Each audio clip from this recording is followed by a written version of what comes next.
The US Army is taking steps to ensure its pre-positioned stock in the European and Asia-Pacific theaters is right-sized not just for conflict but for strategic competition with Russia and China, according to the service's new commander in charge of Materiel. The service published a strategy for aligning its Army pre-positioned stock, or APS, a few years ago in order to modernize and configure the fleet for combat. APS historically has been designed to be ready for troops to draw from rapidly to respond during a regional conflict. But since the strategy's publication, the Army has realized that we needed to take it to another level. General Edward Daly, Army Materiel Command Chief, told Defense News in a November interview. Daly assumed command in July after serving as the AMC Deputy Commander under General Gus Perna. Perna is now in charge of the Trump administration's Operation Warp Speed, an effort to rapidly develop a COVID-19 vaccine.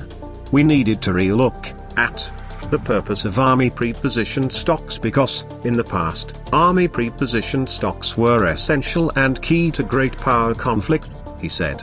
Now, based on the Army senior leaders' intent, we want to focus it as much on great power competition, to use those stocks in great power competition as much as we had planned on using those stocks for great power conflict. This means the Army will exercise its APS more, according to Daly, and will also consider whether it must reset locations and composition of stock in theater. I feel very, very comfortable. We're on a good glide path in understanding what those requirements are over the next 5 to 10 years, Daly said without going into detail. Certain details related to APS are classified. The Army is also planning its budget to ensure APS is right-sized for the competition phase of operations in the upcoming 5-year budget plan spanning from fiscal 2023 through fiscal 2027, Daly said. On the European front, the Army is taking an introspective look, Daly said. We know definitively some things we're getting added to Europe. The 2nd Armored Brigade Combat Team is an example, with some enablers in Powice, Poland. The Army reactivated V Corps earlier this year, which will be based in Poznan, Poland, just an hour away from Powice. V Corps will assume command and control of Atlantic Resolve rotational units as well as assigned units like the 2nd Cavalry Regiment, 12th Combat Aviation Brigade and the 41st Field Artillery Brigade, according to the newly combined US Army Europe and Africa. Defender Europe, a division-sized exercise that was supposed to kick off in full force in 2020, was dramatically scaled back due to the coronavirus pandemic. One of the goals of the exercise was to ensure the Army's APS had the right equipment in the right places.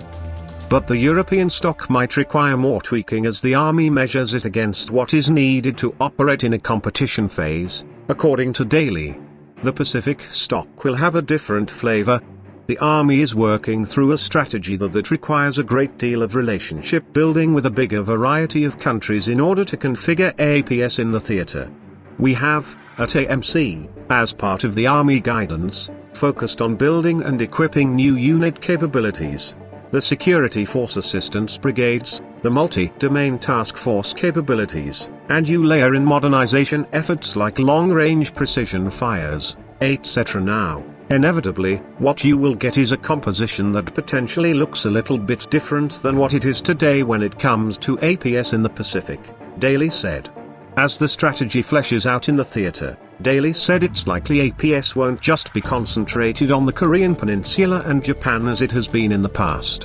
When you look at all the island chains and you look at how the Pacific is, he said, I think it's safe to assume that there'll be a little bit more geographical separation and probably more locations going forward than what we have now. Army Undersecretary James McPherson described the process of building out APS in the Pacific as a slow process because relationships with island nations must be developed over time. We don't introduce ourselves to a potential partner or ally and say, by the way, we'd like to put weapons platforms on your runway here. That's not how it works, he said in an interview with Defense News at the Association of the U.S. Army's annual conference in October. It's much, much slower than that. We have a couple of, lunch dates first and then maybe a dinner date, and we grow from there. While the Army has identified several countries with which it has good relations as potential locations, the relationship building with other countries might involve inviting their students to the United States or offering to locally base humanitarian disaster relief supplies. Beyond islands potentially hosting stock, the Army might also reconfigure its APS-3 afloat, which is a fleet of giant, floating warehouses containing military equipment. But the changes the Army is making will not require a new strategy, Daly said. I think it's more of a refinement of the current strategy, he explained. I think we have less to do now because of the great work that obviously Gen. Perna and Army senior leaders did.